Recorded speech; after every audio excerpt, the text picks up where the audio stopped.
Here's the 1-minute ad break now, and here's the video. This episode and others like it are made possible by the generous support of my patrons on Patreon. If you'd like to help support this channel and get early access to every video, consider becoming a patron at patreon.com/secondthought. I gotta pee, I'll be back. These days, it's hard to imagine ourselves as living through good times, where once the future was brimming with hope and we were free to imagine a utopian society for ourselves and our children. Pessimism has steadily crept over our imagination, taking hold of our future and shackling us with a vision of dystopia. We've become accustomed to the idea that things won't actually get better, and it's not all that surprising. Every day we're confronted with these narratives, not just in movies or TV shows, but in our day-to-day life too. We watch from the sidelines as proto-fascist regimes grow in power and popularity. Right in front of us, the institutions of our governments are taken over by those who repress our civil liberties while the state's forces descend into our streets and punish our resistance with violence. We see white nationalism, the very kind we had been told would fade away in our ever-progressing society, swell and become more indiscriminate in its cruelty. Year after year, report after report confirms the enormous toll that our reliance on fossil fuels has on our environment and our health, promising escalation as long as we keep going with business as usual. And all the while, in the background, the machine keeps turning and pushing more and more people into poverty, into sickness, and into endless menial work. These past couple of years, and really the past couple decades, have not been easy. And although this introduction has painted a grim picture of our society, in this episode, we'll be focusing on its antidote, revolutionary optimism, both holding on to optimism as a revolutionary act in itself, and the necessity of optimism in working towards positive change. Let's jump in. Revolutionary optimism is several things. For one, it's the rejection of a defeatist or doomer outlook on life. Revolutionary optimism means remaining hopeful that the goals of the revolution will one day be achieved, and that these causes are worth fighting for, day in and day out. What revolutionary optimism is not, is a blind faith. Thanks for dono-walling my donation about the Czech Republic earlier. I had to work for 15 hours and not drink the mandatory 100 liters of beer for the next 2 weeks just to afford in this economy. I guess when you sit in a $3 million mansion, you really don't care about the not-so-fortunate people in the world, you disgusting hog. I mean, dude, you can be a fucking worker in the Czech Republic and still be an entitled little fucking dumbass brat that thinks that, like, their fucking little weenie donation is more important than the conversation that I'm having with a great labor reporter in front of 30,000 people that have finally access to learning more about fucking all the labor momentum that's going around. If you fucking donated, you're an idiot regardless. The TTS is not fucking on. You know the TTS is not on currently. It was before then. Well, the TTS is not on. I'm very fucking... Do you not know how this works? You get my attention by being a fucking dumb fuck in the chat, okay? You don't get my attention by donating money to me, you dumb fuck. Use your hard-earned dollars better, okay? Dumb bitch. Exactly. So will you react now? What's your donation about the Czech Republic? I don't care about it. Okay. Actually, trick question. I don't care. We're doing something else now. Okay. Motherfuckers will literally be like, haha, actually, I'm working class. So you have to fucking literally pay attention to me. It's no different than that fucking person who's like, why isn't the Kellogg's labor strike centered around my personal experiences?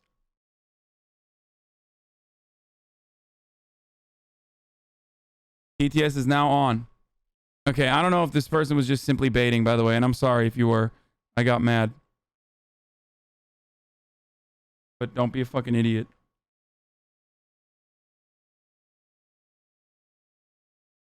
You're on the front page of Reddit? Really?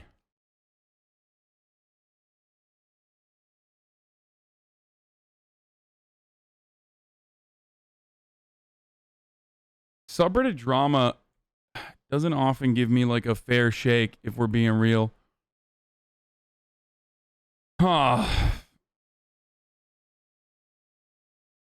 Okay, we're gonna get back to the second thought video. We'll look at this subreddit drama in a second. Faith in the success of this struggle. It is not falling into dogma and blindly assuming that the end of an unjust and capitalist system is inevitable, and by that assumption, standing back as it continues to reproduce both injustice and capitalism itself.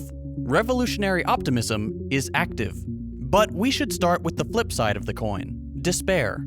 Despair, pessimism, or more recently, doomerism, is one of our greatest modern challenges.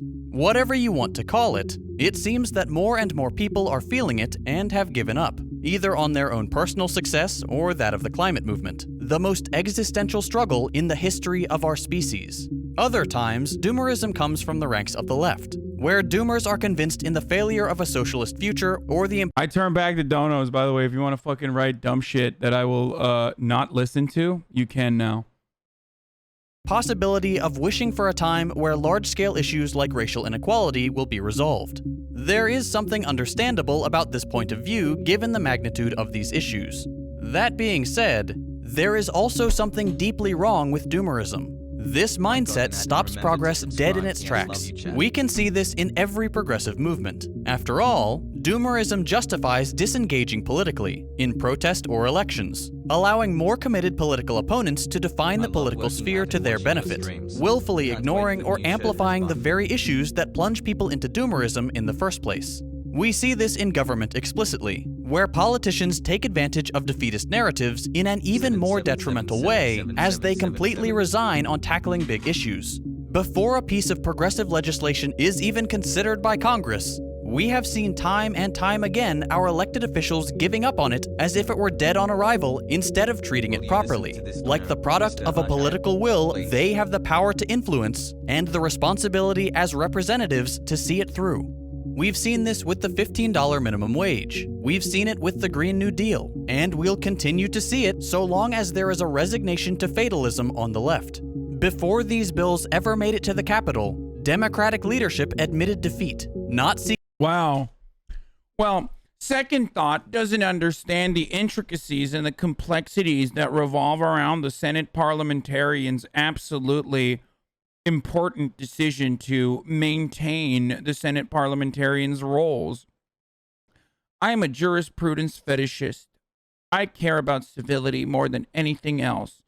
And that's precisely why this was a hurdle that was too far to overcome. We can never do that. I'm being sarcastic, by the way. I know that that's like often that's like the fucking annoying Democratic Party defenders that say idiotic things like that. If you say idiotic things like that in this chat and you are not being directly funded by the DNC, you are the biggest cuck on the planet. If you care about bipartisanship, you are the biggest cuck on the planet. So yeah, H-Bizzle at the very least, one, works for the union side, and two, literally does get paid by the Democratic Party. He is the only one who is allowed to be a fucking Democratic Party cuck and a propagandist because at least he gets fucking paid by them, okay? You don't. You're just an idiot. Seeking to counter conservative narratives and bureaucratic obstacles with the same vigor their opponents do. This should be obvious, but the more we prematurely give up and tell ourselves it'll never happen, the more likely failure becomes. And this turns out great for those who want to see progress stunted. For a fossil fuel executive, there is no difference between a denialist and a doomer. Whether you don't support measures to reduce the effects of climate change because you've given up, or because you don't believe in the problem at all, it's all the same for those who profit off the continued emissions of greenhouse gases into the atmosphere and the pollution of our local environments. But of course, doomerism doesn't come out of nowhere. There is an explanation. Behind this fashionable internet term is often simply another form of depression. This deep-seated feeling of despair brought about by converging social and societal factors can be less a political philosophy and more of an illness that affects many of us. We know from 2020 and 2021, during which we saw a 30% increase in feelings of depression and anxiety and a 45% increase in deaths of despair, that this is affecting more and more people and that it is largely a product of our collective environment. It would hardly be productive for us to single out those for whom this is a well-known issue and pretend like it is them who are somehow to blame for the stagnation of American politics or the difficult journey towards a more sustainable future. Instead, it is imperative to counter the narratives that emerge out of doomerism with what is lacking: a sense of agency and optimism. And there are reasons to be optimistic. For starters, more and more people today are mobilizing for a better future. People are taking up protest signs, spots in elected office, and roles in society to both promote and actively bring about positive change on a scale that hasn't been seen for several decades. Last year, city streets swelled with massive crowds the world over, with people advocating for a more equal society and the end to our dependency on fossil fuels. On the left specifically, we've seen a massive surge in political awareness and support for the socialist cause. But if you find yourself falling into the doom and gloom mindset, you likely already know this and think it's not enough. But don't worry, there's more, and there are things that you can do. For one thing, acknowledge that this isn't your fault. Plenty of people are falling into this sense of general malaise, and there is objective proof that this is a product of our circumstances and the specific conditions most of us live in today. Second, while this all seems so permanent, the odds are on our side. They're on the side of progress. For climate change specifically, we're kicking fossil fuels out of energy production at rates we never expected 20 to 30 years ago. In some countries, like Scotland, renewables make up almost the entirety of energy production at 97%, a recent development that would have seemed unimaginable a generation ago. In Global South countries like China, where renewables are still a comparatively costly option, an ever greater portion of electricity is coming from less polluting sources. Just recently, China declared that it would cease all funding for new coal plants, doing more for the climate movement with the stroke of a pen than decades of unproductive Western summits. But they're communists, so.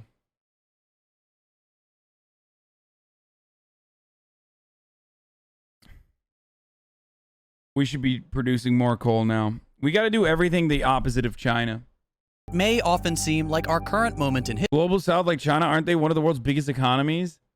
I mean, it was, I don't know why he said Global South when mentioning China, but it is a developing economy. It's a developing nation. The Alex Press piece out, I know, she just sent it to me. The film industry wants to keep the status quo, then shut it down. By Alex Press. Miss Press is a staff writer of the Jacobin magazine and the host of Primer, a podcast about Amazon. She wrote this from my house. I'm so happy. Anyway, let's keep going. History is part of this long lineage, an unbreakable string of events. We exist in a very new time that can just as easily transform into something different. Like Earth. It's tight. It's the dopest thing ever, dude. Being able to like house people, being able to like host friends and shit. It's the sickest. Family, friends. It's awesome. Ursula K. Le Guin said, "Though we live in capitalism and its power seems inescapable, so did the divine right of kings. Any human power can be resisted and changed by human beings. We have far more agency than we often feel like we do. In a human history of 200,000 years, our current economic model has only prevailed for the past 500. Someone donated $100. D-Machine says, how the fuck did you get enough money for a $3 million house? Isn't that against your friend Mark's 10 Commandments? Now, first of all, I'm going to make fun of you for doing that. What a silly thing to do. Why would you ever do that? Don't ever do that. 2, now that I've actually read your donation, I just want to urge you to understand that if you try to charge it back, I will fight you. I will take time out of my day, and I will fight that tooth and nail, because I just did read your fucking donation. Thank God Streamlabs actually automatically calculates every single time on a VOD when someone actually ends up donating in an effort to fight back against donations. So try to charge that back. I will fight you tooth and fucking nail. I just took $100 out of your mommy's purse, baby. Let's go. Unless you were just like memeing and you wanted to give me $100, in which case you probably still shouldn't do that. That's silly.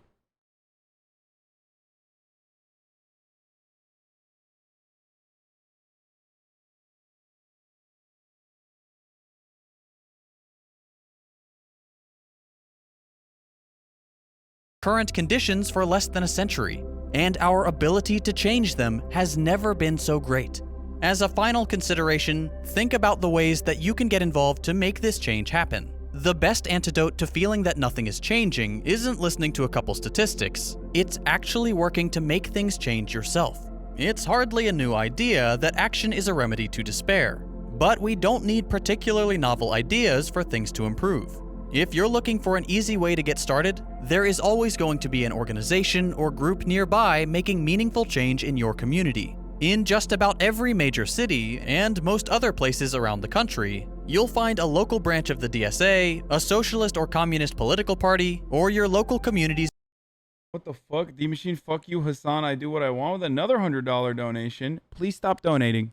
Like, literally, stop donating. What the fuck is wrong with you? Mutual aid collective. And yes, for those of you who like to complain about the DSA and claim it's a sham, I'm going to continue including it because it's always better to get involved and learn the ropes of organizing than it is to call everything an op. No, it's obviously not perfect. Yes, some branches are way too liberal, but it's a democratic organization. If you want it to become more radical, get involved and work to make it happen. Or at the very least, attend a meeting, confirm it's not for you, and then you'll know you're not missing out on anything. If none of these groups are options in your area, there will still always be some place looking for help or be some way that you can leverage your skills to make a positive difference. If you can cook, you can participate in efforts to feed the homeless, or those demonstrating at sit-ins, protests, and strikes. If you're an artist, you can create posters and flyers for a local group, or just to promote socialist ideas. If you're a writer, write for whatever audience you can get. It's never been easier to host your work online. Same thing if you're a speaker. If you have medical or first aid skills, help out when protesters are injured. If you can edit videos, make your own channel. I started with 0 subscribers. You do all this stuff? No, I kick when I see someone that's been fucked over by society, I spit on them when I'm walking down the street. That's how I do it. That's my fucking you know, part of it. I mean, he's talking about literally doing propaganda. A computer, and some opinions. Anything is possible. If you feel lost, start reading and learn about what other people have done, either on your own or in book clubs or online communities. Participate in the movements you see spring up around you. Speak at local government meetings. Elect local leaders that better represent you, or run yourself. If you can find even one thing that makes sense for you to do, do it. At the end of the day, the message behind maintaining a revolutionary optimism isn't committing to taking up arms or immediately overthrowing a government you disagree with. It's about maintaining a consistent and continuous vision of resistance against capitalist decline within a framework of solidarity and community. A revolution is not measured by the moment a government or economic system falls, but rather by the efforts of a united community, and that takes time, people, and hope to build. If this feels oversimplified, that's because it is. Of course, telling you to make posters isn't going to suddenly end climate change or resolve any of the awful situations we found ourselves in. In the same way that no video will ever perfectly speak to your circumstances or what you can do, or even completely capture something as vague as revolutionary optimism, this is only a first and deeply personal step. The goal in these suggestions and the critique of doomer narratives isn't to give you all the keys. What the fuck? They're putting rice in a sandwich, a ham and cheese sandwich? What's going on here, dude? What is that? I mean, it looks delicious. Oh, that's eggs?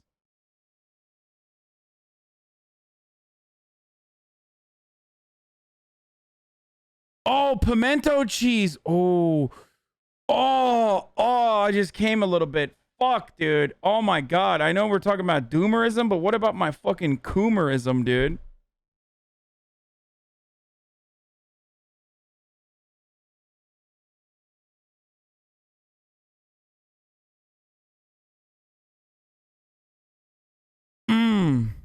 Critique of doomer narratives isn't to give you all the keys, but to participate in the cultivation of a culture of positive action. This is the only way forward. If we look to the past, positive determination and commitment to change has always been the only way to achieve progress. Every social movement has relied on positivity, not naive idealism or the misplaced belief that society is further along than it really is, but a genuine desire to push forward and Hasan, please tell me you don't like pimento cheese. I love spice and I love cheese. Are you insane? The caviar of the South, dude?